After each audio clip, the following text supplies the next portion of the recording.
झाड़ू की ये टिप आपके बहुत काम आने वाली है। आज की वीडियो में शेयर किए गए kitchen tips and tricks and home hacks daily basis पर होने वाले ऐसे कामों को जिन्हें करने में आपको थोड़ी सी भी परेशानी होती है, उन्हें बहुत ज्यादा सिंपल और आसान बना देंगे। सिर्फ यही नहीं, इन हैक्स को फॉलो करके आप अपना कीमती वक्त और पैसे भी बचा सकते हैं। उसके लिए आपको वीडियो को कंप्लीट वॉच करना है। अस्सलामुअलैकुम friends and welcome back to my channel tips and tricks with Hina. सबसे पहले इस बड़े साइज की वाटर बॉटल का यूज आपके साथ शेयर करने वाली हूँ। उसके लिए आपने बॉटल को कट कर लेना है 2 हिस्सों में।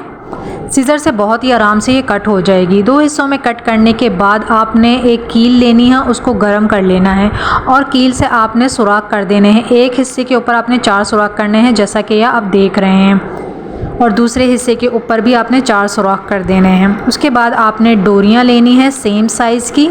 डोरी को होल में से गुजार के नीचे एक नॉट लगा देंगे ताकि जो बॉटल का पीस हमने कट किया है वो बिल्कुल फिक्स हो जाए। तो चारों सुराखों में 4 डोरी हमने डाल दी है, सेम साइज़ की डालनी है। अब इसी तरह से आपने सेंटर में भी बराबर रखते हुए डोरी को एक और नॉट लगा देनी है ताकि एक और जो पीस हमने कट किया था बॉटल का, उस पीस को हम इसके अंदर सेट कर सकें, जैसा कि आप देख रहे हैं। इस तरह से ये डबल साइड एक ही डोरी के अंदर फिक्स हो गई है। ये बहुत ही यूज़फुल सा ऑर्गेनाइज़र हमारा बन गया है। इसे हम अपने किचन में यूज़ करेंगे। इस ऑर्गेनाइज़र को अपने किचन में लटका दें और इसके अंदर बहुत सारी सब्जियां और फ्रूट को आप रख सकते हैं। ये बहुत ही ज़बरदस्त सा हमारा स्टैंड बन गया है फ्रूट्स रखने के लिए, वेजिटेबल्स रखने के लिए। और आपने देखा एक कट लगाने से ये स्टैंड रेडी हो गया है। अगली टिप भी हमारे किचन से ही रिलेटेड है। इस तरह के जूसर ग्राइंडर डेली बेसिस पर ही हमारे किचन में यूज़ हो रहे होते हैं। कभी इसके अंदर हम लहसुन, प्याज और हरी मिर्चें ग्राइंड कर रहे होते हैं, तो कभी इसके अंदर हम मिल्क शेक बनाते हैं। अच्छी तरह से वॉश कर लेने के बावजूद हरी मिर्चें या लहसुन, प्याज का असर इसके अंदर से नहीं जाता है। इस मसले को हल करने के लिए जग के अंदर केले का छिलका डाल देंगे और few drops dish wash liquid के डाल देंगे। अगर साबुन यूज़ करते हैं तो उसका थोड़ा सा पानी डाल, 1 गिलास पानी डालकर 2 मिनट के लिए मशीन को स्टार्ट कर दें। जग के अंदर जितनी भी स्मेल होगी, चाहे वो प्याज की स्मेल हो, लहसुन की हो, मुख्तलिफ जूसेस हम इसके अंदर बनाते हैं, हर तरह की स्मेल बिल्कुल ख़त्म हो जाएगी। थोड़ा थोड़ा सा आपने इसको हिलाना है ताकि इस जग का जो लिड है वो भी बिल्कुल साफ़ हो जाए। केले का छिलका क्लीनिंग का काम करेगा, स्मेल को ख़त्म करेगा और एक अच्छी सी शाइन लेकर आएगा आपके जूसर और ग्राइंडर के अंदर। तो इस सारे पानी को हम बहा देंगे। उसके बाद आप साफ़ पानी से इसको वॉश कर लें। जब कभी भी आप हरी मिर्चें पीसें या लहसुन अदरक का पेस्ट बनाएं तो आपने इसी प्रोसेस को दोहराना है। आपका जूसर ग्राइंडर बहुत ज़बरदस्त तरीके से साफ़ हो जाएगा, स्मेल ख़त्म हो जाएगी और बहुत अच्छी सी शाइनिंग आ जाएगी। पहले इसको खुश्क होने के लिए उल्टा करके रख दीजिए और उसके बाद ही जग को अपनी जगह पे रखें। जब भी मौसम चेंज होता है तो वायरल इन्फेक्शन बढ़ जाता है। बच्चों का गला ख़राब हो जाना, नज़ला, ज़ुकाम या फिर खांसी हो जाना। जब से बारिशें हुई हैं, बच्चे, बड़े, बुजुर्ग सब इन्फेक्शन में मुब्तला हो चुके हैं। वायरल इन्फेक्शन के असर को ख़त्म करने के लिए लहसुन अदरक के सूप की रेसिपी आपके साथ शेयर कर रही हूँ। बहुत ही टेस्टी और हेल्दी सूप होता है ये, और बच्चे इस सूप को बहुत शौक से पियेंगे। सिंपल से इंग्रेडिएंट्स हैं। 3 लहसुन के जवे आपने लेने हैं और एक छोटा सा आपने अदरक का पीस लेना है। एक मीडियम साइज की गाजर ली है और तीनों चीज़ों को अलग अलग ग्रेट कर लेंगे। 2 चम्मच ऑयल डाला है और उसके अंदर लहसुन और अदरक को हमने हल्का सा फ्राई करना है, इतना कि थोड़ा सा ट्रांसपेरेंट हो जाए। कलर इसका चेंज बिल्कुल भी नहीं होना चाहिए। उसके बाद आप इसके अंदर जो गाजर हमने ग्रेट की थी वो डाल देंगे। अच्छी तरह से इसको मिक्स कर लें, 3 से 4 मिनट इसको पका लें। अब इसके अंदर हस्बे जायका नमक और काली मिर्च पाउडर डाल दें। तीसरी चीज़, आप चाहें तो इसके अंदर चिकन क्यूब का भी इस्तेमाल कर सकते हैं। मैंने 1 टीस्पून चाइनीज़ सॉल्ट डाला है इसके अंदर। सारी चीज़ों को अच्छी तरह से मिक्स करने के बाद 3 गिलास पानी डाल देंगे और मीडियम फ्लेम पर इसको पकाएंगे ताकि लहसुन अदरक जो चीज़ें हमने डाली हैं उसका सारा फ्लेवर इस पानी के अंदर आ जाए। इस स्टॉक को आपने कम से कम इतना पकाना है कि ये 2.5 गिलास रह जाए। उसके बाद 4 चम्मच कॉर्नफ्लोर घोलकर वो भी इसके अंदर ऐड कर दिया है। 5-6 मिनट और पकाएंगे इसको ताकि ये अच्छा सा थिक सा हो जाए। तो हमारा हेल्दी सूप जो है वो रेडी हो गया है। बच्चों को खुश खांसी हो गई है, नज़ला ज़ुकाम हो गया है, गले ख़राब हैं, तो मेडिसिन के बजाय आप बच्चों को ये हेल्दी सूप बना कर दें। फ़ौरन उनकी खांसी, नज़ला ज़ुकाम में रिलीफ मिलेगा और बहुत सुकून मिलेगा उनके गले को। अगला किचन हैक देख लेते हैं जो कि बहुत ज़्यादा यूज़फुल है। प्रेशर कुकर के लिड पर ये जो रबर लगा होता है ये अक्सर ढीला हो जाता है, लूज़ हो जाता है, जिसकी वजह से हम समझते हैं ये ख़राब हो गया है और हमें इसको एक्सचेंज कराना पड़ेगा। लेकिन आपने ऐसा नहीं करना है। आपने इस रबर को 15 मिनट के लिए फ्रीज़र के अंदर रख देना है। उससे क्या होगा, ये हार्ड हो जाएगा, सख्त हो जाएगा।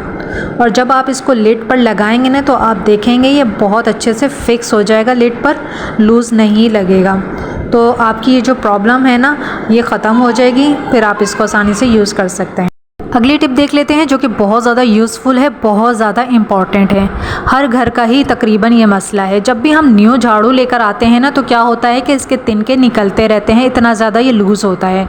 तो इसके ऊपर लाजमी हमें कुछ ना कुछ बांधना पड़ता है इसको टाइट करने के लिए। लेकिन आप चाहे कितना ही मजबूती से इसको बांध लें ये लूज़ हो ही जाती है, इसके अंदर से तिनके निकलते ही रहते हैं। तो आज मैं आपको इसको बांधने की ऐसी टेक्निक बताऊँगी जिससे ये कभी भी नहीं खुलेगी, इतनी अच्छी ग्रिप बन जाएगी इसकी। तो उसके लिए आपने रस्सी को जैसे मैंने रखा है ना इस तरह से बीच में रखना है और तिनके थोड़े थोड़े आपने लेकर और ओवरलैप करने हैं क्रॉस में, जैसे ये आप देख रहे हैं। बहुत ध्यान से ये आपने ट्रिक देखनी है तो बहुत सिंपल, लेकिन आपने बहुत ध्यान से देखनी है। हल्की सी नॉट लगा देंगे बीच में से ऐसे उठा के, बहुत टाइट नॉट नहीं लगानी है। अब आपने देखें झाड़ू में कैसे रख रही हूँ, ऐसे आपने उठाकर इस तरह से रखनी है जैसे ये आप देख रहे हैं। हल्का सा लूज़ करेंगे, जब आप तिनकों को ऐसे हिलाएंगे तो ये थोड़ी सी लूज़ हो जाएगी, इसके तिनके बैठ जाएंगे इस तरह से, आप देख रहे हैं। जब ये सेट हो जाएगी तो ये इस तरह से दिखेगी, ऐसे बिल्कुल फ्लैट दिखेगी। डोरी को आपने मिला देना है अच्छी तरह से, जिग जैग बन गए ना इसके, अच्छी तरह से इसको मिला दीजिए, तिनके भी बराबर रख लीजिए। अब आपने इस झाड़ू को रोल करना है और इसी डोरी को अच्छी तरह से लपेट देना है और नॉट लगा लेनी है। अब ये एक और आइडिया मैं आपके साथ शेयर कर रही हूँ कि अगर आपकी झाड़ू बिल्कुल छोटी सी है या अगर लंबी भी है, आप झुककर झाड़ू नहीं लगा सकते हैं, आपकी कमर का मसला है या कोई भी मसला है, तो आप झाड़ू को लंबा किस तरह से कर सकते हैं। तो इसी के बीच में मैंने एक डंडा रख दिया और जैसे डंडा रखा मैंने बीच में और फिर इसको रोल कर दिया, झाड़ू को अच्छी तरह से डोरी को लपेट दिया है और ये इतनी मज़बूत ग्रिप इसकी बन गई है ना कि इसके एक भी तिनका नहीं निकलेगा। अगर आप अच्छी तरह से इसको फॉलो करते हैं ना तो आपकी झाड़ू बहुत ज़बरदस्त तरीके से बन जाएगी। झाड़ू को जब टाइट बांधते हैं ना तो वो नीचे से पतली सी स्टिक की तरह हो जाती है, तो उसे हम ठोक ठोक कर खुला करते हैं। तो ये देखें, स्टिक लगाने से ये नीचे से भी बिल्कुल खिल सी गई है, खुल गई है। डंडा आप बीच में लगाएं या ना लगाएं आपकी मर्ज़ी है, लेकिन झाड़ू बांधने का तरीका सेम रहेगा और बहुत मज़बूती से आपकी झाड़ू बन जाएगी, वरना तिनके निकलते रहते हैं और झाड़ू बिल्कुल पतला सा रह जाता है। अगर आपका झाड़ू छोटा है, कमर का मसला है, बैठकर झाड़ू नहीं लगा सकते हैं, तो आप इस तरह से झाड़ू को लंबा भी कर सकते हैं। हमारी आज की अगली टिप देख लेते हैं। यहाँ पर मैंने सिरप की खाली बॉटल ली है, उसको अच्छी तरह से पहले वॉश किया है। सिरप की बोतल को रीयूज़ करने का बहुत ही अमेजिंग आइडिया आपके साथ शेयर कर रही हूँ। इसका जो लिड है कैप, उसके अंदर मैंने सुराख कर लिया है। थोड़ा सा पानी डाल लेंगे बोतल के अंदर, पूरा फिल नहीं करना है आपने, ऊपर से थोड़ा सा खाली छोड़ देना है। एक ढक्कन इसके अंदर सरसों का तेल डाल दिया है, कोई भी ऑयल इसके अंदर डाल दीजिए। यहाँ पर टिश्यू लिया है, टिश्यू को डबल किया है और इसको ट्विस्ट करके ये इस तरह से हमने बना लिया है, जैसे ये बत्ती सी नहीं होती है, इस तरह की एक बना ली है। इसको भी थोड़ा सा ऑयल लगा देंगे हम। अब इसको टिश्यू का जो हमने बत्ती बनाई है इसको कैप में से गुजार देंगे। थोड़ा सा आपने बाहर रखना है, थोड़ा अंदर रखना है, इतना कि ये अंदर जो ऑयल हमने डाला है उसके अंदर भीग जाए। इसको जला लेंगे। ये हमारी पानी से जलने वाली कैंडल बनकर तैयार हो गई है। काफ़ी देर तक ये जलती रहेगी। बिल्कुल थोड़ा सा ऑयल का हमने इसके अंदर इस्तेमाल किया है और लाइट जाने की सूरत पर आप इसको इस्तेमाल कर सकते। वीडियो को लाइक एंड चैनल को सब्सक्राइब कीजिएगा। अल्लाह हाफिज़।